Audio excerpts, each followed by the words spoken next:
Distinguished partners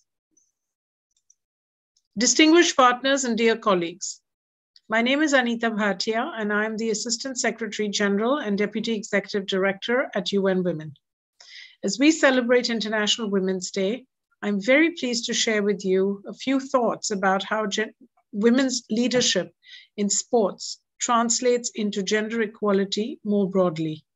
Thank you so much to the Sport Integrity Global Alliance for organizing this important event, and to SIGA founding member MasterCard for hosting. As you may know, UN Women is the United Nations organization charged with the promotion of gender equality and women's empowerment around the globe. And Sport for Generation Equality is one of our initiatives to achieve this objective, designed to harness the power of the entire sporting ecosystem in making gender equality a reality in and through sports.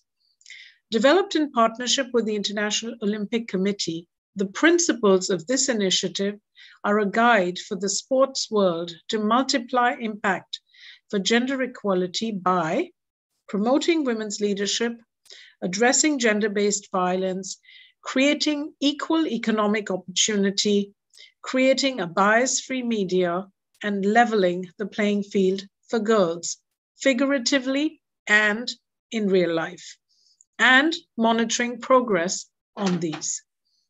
These principles are predicated on women's leadership as a driver, and there is a reciprocal relationship. More women's leadership off the field drives more equality on the field and vice versa. For example, female IOC membership is now 37.5%, up 21% since 2014, when the IOC set its Olympic Agenda 2020.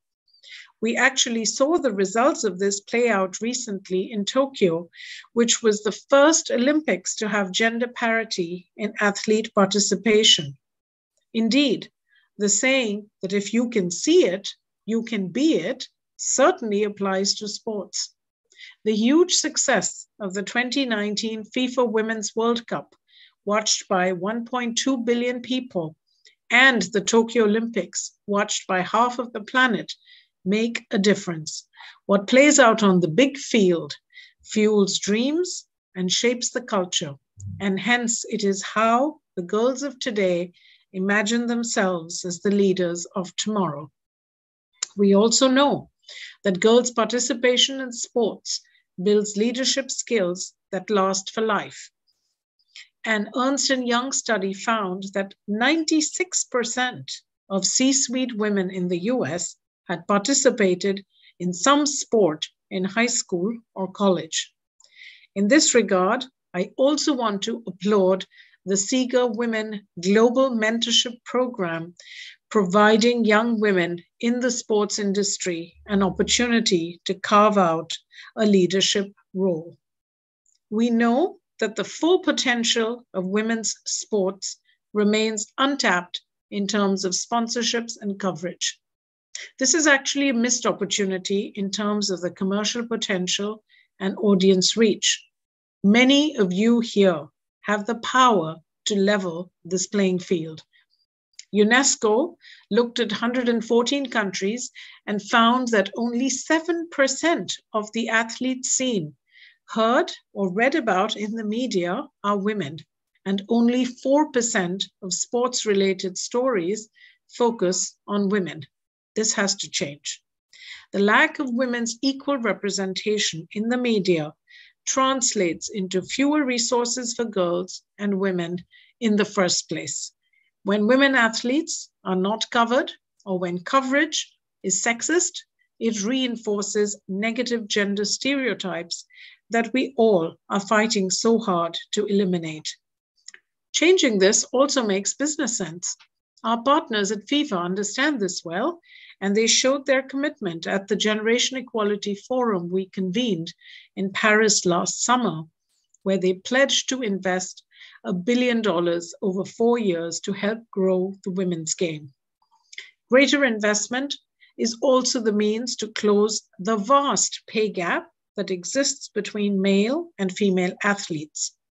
A 2017 Global Sports Salary Survey showed that among elite athletes, women earn on average only 1% of what men earn.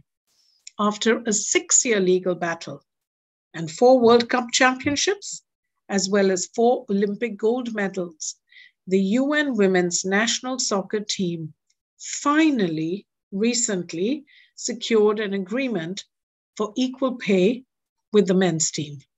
The significance of their win goes well beyond sports. Megan Rapinoe was right when she said, "The thing I look forward to, and I'm really proud of, is that, justice comes in the next generation, never having to go through what we went through. It's equal pay from here on out." So zooming out from the world of elite sports, we have also seen clear results of how girls benefit from sports in some of the most underprivileged communities in the world. Through our program, one win leads to another. When girls play, self-esteem skyrockets and girls are transformed into leaders who in turn influence their peers, their families, and their communities.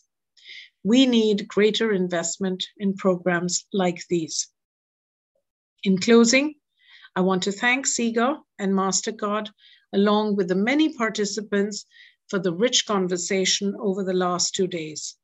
I invite all of you to explore how the Sport for Generation Equality principles can work for your organizations and to join us in building this movement. Together, we can empower a generation that knows no divisions or gender-based discrimination. Thank you.